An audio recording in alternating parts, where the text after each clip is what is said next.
பிரியமானவர்களே, இயேசு கிறிஸ்துவின் நாமத்தில் உங்களுக்கு என் அன்பின் வாழ்த்துக்கள். எப்படி இருக்கீங்க? காலைதோறும் ஆண்டவருடைய கிருபை புதிதாய் இருக்கிறது. அந்த கிருபை உங்களுடைய குடும்பத்துக்கு ரொம்ப முக்கியம். அப்ப காலைதோறும் நீங்க குடும்பமா தேவனை துதித்து ஜெபிக்கணும். துதிக்க துதிக்க துதிக்கத்தான் கிருபை பெருகும். அநேகருடைய ஸ்தோத்திரத்தினாலே கிருபை பெருகும். அப்ப உங்க வீட்டுக்குள்ள காலையில் எழுந்த உடனே துதி சத்தம், ஜெப சத்தம் கேட்கணும். ஆண்டவரை துதித்து பாடுங்க, ஜெபம் பண்ணுங்க, அந்த வசனத்தை வாசிங்க. இது ரொம்ப முக்கியம். குடும்பமா உட்கார்ந்து பாட்டு பாடி துதித்து வசனத்தை தியானித்து ஜெபிப்பதும் ரொம்ப அவசியம். அதனால உங்க குடும்ப ஜெபத்தை விட்டு விடாதுங்க. குடும்ப ஜெபம் இல்லைன்னா கட்டாயம் நீங்க குடும்பமா தினந்தோறும் ஜெபிக்க ஆரம்பிச்சிருங்க. ஒன்று காலையில அல்லது மாலையில கூட ஜெபிக்கலாம். சிலர் காலையிலையும் மாலையிலேயே குடும்ப ஜெபம் வச்சிருக்கிறாங்க.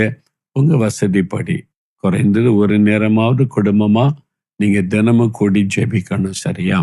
அப்போ இந்த நாள்ல நம்ம தொடர்ச்சியாய் வேத வசனத்தை தியானித்து கொண்டு வருகிறோம். எண்ணாகமம் 26ஆம் அதிகாரம் வரைக்கும் தியானித்து கொண்டு வந்திருக்கிறோம். எல்லாம் எடுத்துக்கொள்ளுங்க. எண்ணாகமம் 26ஆம் அதிகாரத்துல 65வது வசனம் பாருங்க. 207வது பக்கம் எடுத்துட்டீங்களா? வனாந்தரத்தில் சாகவே சாவார்கள் என்று கர்த்தர் அவர்களை குறித்து சொல்லி இருந்தார். எப்புன்னேயின் குமாரனாகிய காலேபும் நூனின் குமாரனாகிய யோசுவாவின் தவிர வேறு ஒருவரும் அவர்களில் மீதியாயிருக்கவில்லை. இஸ்ரவேல் ஜனங்களை கர்த்தர் எகிப்தின் அடிமைத்தனத்தை அந்த வழி நடத்தி கொண்டு வந்தார்ல. அப்போ அவங்க 40 வருஷம் வனாந்தரத்துல சுற்றி திரியும்படி கர்த்தர் பண்ணினார். 40 நாளுக்குள்ள போயிடலாம். அந்த தேசத்துக்குள்ள பெருங்கூட்டமா போறதுனால 40 நாளுக்குள்ள அந்த தேசத்தை பிடிச்சு உள்ள போயிருக்கலாம். ஆனா 40 வருஷம் ஆக்கினார். ஏன்? அவங்க முறுமுறுத்தாங்க. ஆண்டவருடைய வல்லமை சந்தேகப்பட்டாங்க, கேள்வி எழுப்பினாங்க.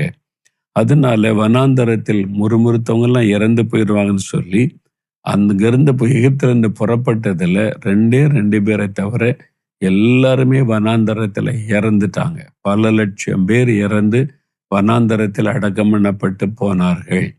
அந்த 2 பேரை குறித்த வசனம் காலேபும் யோசுவாவும். இந்த 2 பேரு தான் உயிரோடு இருந்து கானான் தேசத்துக்குள்ள போனாங்க.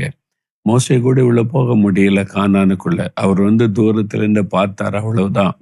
ஏன்னு சொன்னா அவரும் கூட ஒரு கோபப்பட்டு ஆண்டோடைய நாமத்தை பரிசுத்தப்படுத்தாதபடி ஒரு கேர்லெஸ்ஸா இருந்துட்டார். அதனால உண்டான ஒரு பாதிப்பு. அப்போ காலேபு யோசுவா 2 பேரை பற்றி வேதம் என்ன சாட்சி கொடுக்கன்னா, அவங்க விசுவாசித்தார்கள். அப்ப சூழ்நிலை பார்க்காதபடி கர்த்தர் நல்ல தேசத்தை தந்திருக்கிறார். அந்த தேசத்தை நாம பெற்றுக்கொள்ளுவோம். அங்கே போய் நம்ம சந்தோஷமாய் மகிழ்ச்சியாய் வாழ போகிறோம் என்பதை விசுவாசித்தாங்க. மற்றவங்க எல்லாம் விசுவாசிக்கல, முறுமுறுத்தாங்க. இது எப்படி நடக்கும்? அங்க ராஜ்யத்தில் இருக்கிறாங்க, பெரிய பெரிய கோட்டெல்லாம் இருக்குது, ராஜாக்கள் இருக்கிறாங்க, இதெல்லாம் எப்படி ஜெயித்து நம்ம சுதந்திரிக்க முடியும் அப்படின்னு சந்தேகப்பட்டு முறுமுறுத்தாங்க. அது கர்த்தரை இன்சல்ட் பண்ணுவ மாதிரி. கர்த்தரை அவிசுவாசமா நம்ம நினைக்கும் போது கர்த்தருடைய காரியத்தை அவரை இன்சல்ட் பண்ணி கொண்டு இருக்கிறோம் என்ற அர்த்தம். அதனாலதான் ஆண்டவர் இந்த 2 பேரை தவிர மற்ற எல்லாரையும் மரணத்துக்கு ஒப்பு கொடுத்து விட்டார். இந்த 2 பேரும் விசுவாசத்துல உறுதியா இருந்தாங்க.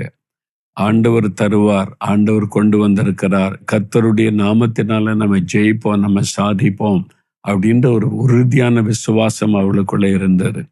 அவிசுவாசம் பாவம். அவிசுவாசம் தேவனுடைய ஆசீர்வாதத்தை தடுத்து விடும். அவிசுவாசம் நம்ம வீட்டுக்குள்ள இருக்கிற கர்த்தருடைய பிரசன்னத்தை குலைத்து விடும். விசுவாசத்துல உறுதியா இருக்கணும். இயேசு என் கூட இருக்கிறார், எங்க கூட இருக்கிறார், எங்க குடும்பத்தோடு இருக்கிறார், எங்க குடும்பம் இயேசுடைய குடும்பம், அவரு தான் எங்களை மீட்டு கொண்டார். அதுல உறுதியா இருங்க. அப்ப உறுதியா இருக்கும்போது என்ன நடந்தாலும் ஆண்டவர் அதை மாற்றி தருவார். ஏன் எனக்கு இப்படி நடக்கணும்? எனக்கு மட்டும் ஏன் இப்படி நடக்கணும்? நான் என்ன அவ்வளவு பெரிய பாவம் செஞ்சுட்டேன், அவங்க செய்யலையா, இவங்க செய்யலையா, அந்த குடும்பத்துல செய்யலையா? இந்த மாதிரி முறுமுறுப்பது, கேள்வி கேட்பது, அடுத்தவர்களை ஒப்பிட்டு பேசுவது, இதெல்லாம் நம்ம செய்யக்கூடாது. அது உங்களுடைய குடும்பத்துக்கே ஒரு ஆசீர்வாதத்தை கேடாக முடிந்து விடும். அதனால யார் எப்படி வேணாலும் இருக்கட்டும், நீங்க உங்க குடும்பம் ஜெபிக்கிற குடும்பம், துதிக்கிற குடும்பம், ஆண்டவரை விசுவாசிக்கிற குடும்பமா இருக்கணும்.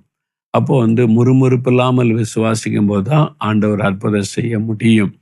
அதனால இந்த நாள் ஆண்டவர் பேசுறாருல உங்களோட, நீங்க சந்தேகப்பட்டு முறுமுறுத்ததுனால வேலையை இழந்துட்டீங்க, வருமானத்தை இழந்துட்டீங்க, கர்த்தர் கொடுத்த நன்மையை நீங்க இழக்க வேண்டிய சூழ்நிலை வந்துவிட்டது. இன்றைக்கு உங்களுடைய விசுவாசத்தை அறிக்கையிடுங்க. இயேசுவை நான் நேசிக்கிறேன், அவர் கூட இருக்கிறார், அவருடைய வல்லமை பெரிது. இயேசு கிறிஸ்துவின் நாமத்தில் நாங்கள் ஜெயம் எடுக்கிற அவருடைய துதிங்க, அற்புத மாற்றத்தை காண்பீங்க. அதுக்கு தான் ஆண்டவர் இன்றைக்கு உங்களோடு கூட பேசி கொண்டு இருக்கிறார். சரியா? அப்போ இந்த வசனத்தின்படி நீங்களும் யோசுவா மாதிரி, காலை மாதிரி விசுவாசத்துல உறுதியா இருக்கணும். அதுதான் ரொம்ப முக்கியம். அவங்க 2 பேருமே சூழ்நிலையை பார்க்கல, கர்த்தருடைய வல்லமையை பார்த்தாங்க. நீங்க ஏன் பயந்து கொண்டு இருக்கிறீங்க? நீங்க சூழ்நிலையை பார்க்குறீங்க. இவ்வளோ கடன் ஆயிற்று, இதெல்லாம்ட்டு எப்படி அடைச்சிட்டு வர போறோம்? இவ்வளோ பெரிய வியாதி வந்துட்டு, இதெல்லாம் எப்படி மாறப்போகுது? இந்த மாதிரி பிரச்சனை சூழ்ந்து வந்துட்டு, ஏதோ இருக்கிற வரைக்கும் ஒப்பேத்தன அவ்வளோதான், மாற்றம் வருமா தெரியாதுன்னு கலங்கி நிற்கிறீங்களா? விசுவாசிங்க. இயேசுவால மாற்ற முடியும். இயேசுவால தடைகளை நீக்க முடியும். இயேசுவால தேவைகளை சந்திக்க முடியும். இயேசுவால உங்களுக்கு ஒரு அற்புதம் செய்ய முடியும். நீங்க அந்த விசுவாசத்தை அறிக்கையிடணும். அப்படி சொல்லி அறிக்கையிட்டு ஜெபிக்கும் போது தேவனுடைய உள்ள மகிழும். நான் விசுவாசிக்கிற ஆண்டவரே, நான் உம்மை சந்தேகப்பட மாட்டேன். எங்க குடும்பத்தை நீங்க நேசிக்கிறீங்க, எனக்காக மரித்து உயிர்த்தெழுந்தீங்க, இப்போ என் ஜெபத்தை கேட்டு ஆசீர்வதிக்கிறீங்க, நான் விசுவாசிக்கிறேன் அப்படின்னு சொல்லி நீங்க விசுவாசத்தை அறிக்கையிட்டு ஜெபிக்கும் போது அற்புதம் நடப்பதை பார்ப்பீங்க. இப்ப நம்ம ஜெபிக்க போகிறோம். உங்களுக்கு ஒரு அற்புதம் தேவை, ஒரு விடுதலை தேவை, ஒரு ஆசீர்வாதம் தேவை.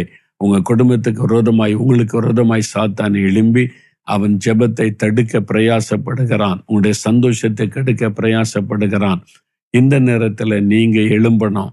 ஆண்டவருக்கு சாட்சியாய் குடும்பமாய் நிற்க விசுவாசத்தோட எழும்பணும். அதுக்கு தான் கர்த்தர் உங்களோட பேசுகிறார். அப்படியே நம்ம முழங்கால் படியிட்டு ஜெபிக்க போகிறோம். அப்படியே முழங்கால் படியிடுங்க. ஆண்டவரை துதிக்கணும்.